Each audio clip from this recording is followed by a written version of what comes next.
the end of the Bible, we find the descriptions of the prophet Ezekiel.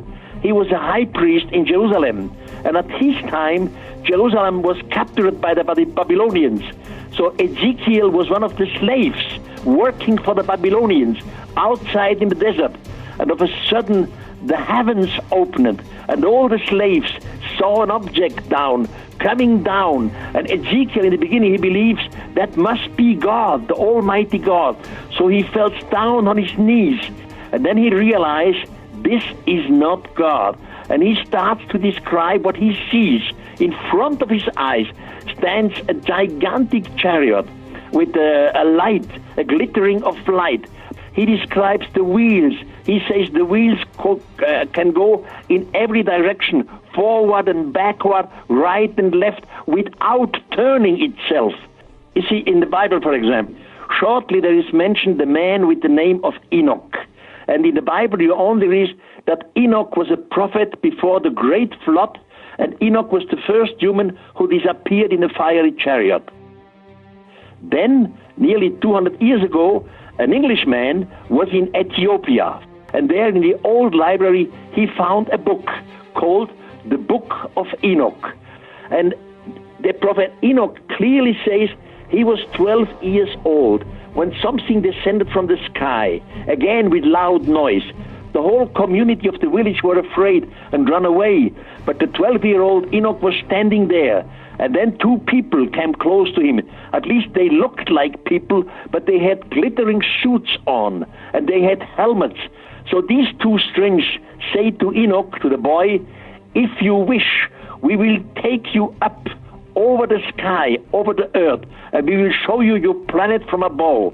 And the 12-year-old one says, "Yes, I wish to do so." So these three people, two strangers and Enoch, they make a few steps away, and one of the strangers says to Enoch, "Human, you smell terribly, you stink." So the human had to push himself into the water. Then he comes out of the water. They give him a cream. He should put this cream over his whole body. And later they give him some sort of suit, the same suit which they were on. And he was looking glittering like the others. Then they go up.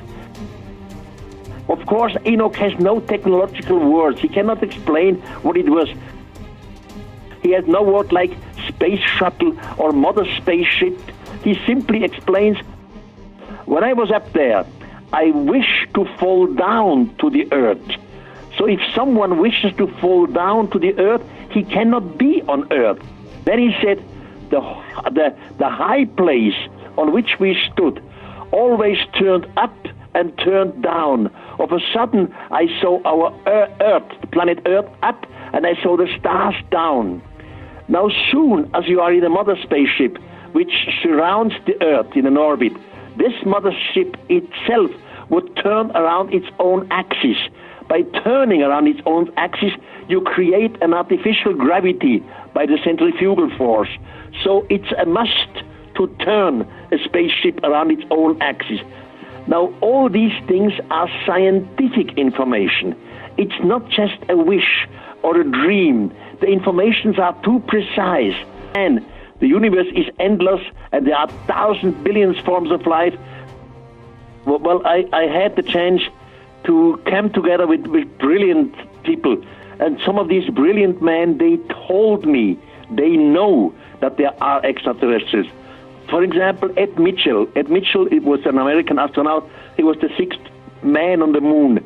And he told me, "Eric, I was officially informed that extraterrestrials do exist. Every time before we leave," and the same happens with other astronauts, including the Russian astronauts, every time before we leave, we receive a briefing. And some of the scientists tells us, astronauts, "Listen, you will probably see during your flight some things out there which you could not believe before that they do exist. Now you are not allowed to speak in your radio, you know, with the Earth, that you have seen UFOs or extraterrestrials." So, and there are other people who really, Professor Dr. Carl Sagan. Sagan was a Harvard professor, a brilliant man, and he was all in the beginning against this UFO stuff. And he said, "Eric, we are just one of the species of thousands of species which exist around us. We have just separated ourselves. Sooner or later, we will make contact with them again. It's all a question of slowly developing, because if we, from one day to the other, our scientific community or our politics would go on television and say, hey, we have contact with extraterrestrials, they are here, they are observing us, humanity would be shocked, completely shocked, because the scientists, which are the serious people, told us extraterrestrials do not exist. And if they exist, we will never come together because the distances between the stars are much too big. So what the scientific community told us was only partly true, and a big part of it is wrong. So we are shocked. We have to learn slowly, step by step, that we are not alone.